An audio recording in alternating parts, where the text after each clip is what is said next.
So I got two questions. One is that about the BBC. Recently, when the raid was conducted at BBC office, many of the people had been seen beating their chest. But now BBC has admitted that they had paid lower tax as compared to the liability. So what you have to talk about, what you have to say to those people who had been trying to cry hoarse at the point of time criticizing government? देखिए मैं आपका fan हूँ, मैं आपकी reports देखता हूँ, मुझे बड़ी खुशी हुई आप यहाँ पे हैं। देखिए कई हमारे बीच में लोग हैं, कुछ विद्वान लोग, कुछ मिसगाइडेड लोग जो हमेशा हमारे जो इंटरनल इश्यूज हैं उनकी निंदा करते हैं।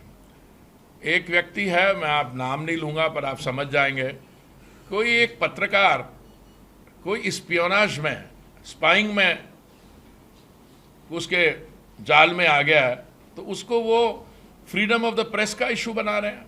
अब कहाँ स्पियोनाज, स्पाइंग और कहाँ फ्रीडम ऑफ द प्रेस। दूसरा, हमारे लॉज जो हैं वो बिल्कुल ट्रांसपेरेंट है। अगर आपको टैक्स देना है, किस स्लैब से देना है, वो बिल्कुल क्लियर है। अगर कोई नहीं दे रहा टैक्स और हम नोटिस भेजते हैं तो कह रहे ये फ्रीडम ऑफ द प्रेस का इशू आ गया। अरे भाई, अगर जो लेजिटिमेट इन्वेस्टिगेशन एजेंसी होती है टैक्स में, it's a very mild this thing. क्या मान लीजिए आपको लगा कि आप में से, हम में से कोई नहीं दे रहा, तो हमें आता कि जी आप बताइए कि आपकी अर्निंग कितनी है और आपने कितना टैक्स दिया।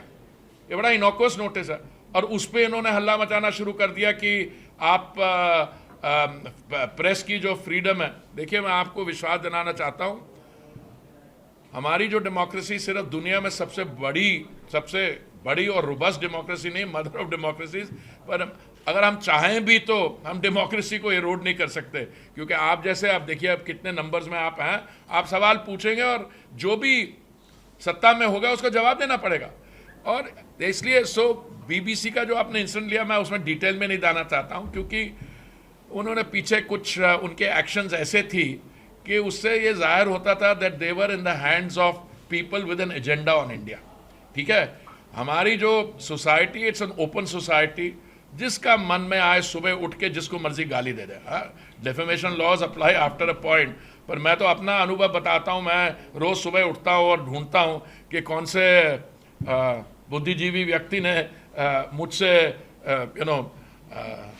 रिश्ता जोड़ने की कोशिश किया। मैं this is the reality, but हम लोग जो पॉलिटिक्स में आ गए, हमारा थोड़ा स्किन भी थिक स्किन्ड हो गया, but so I will answer it in those terms.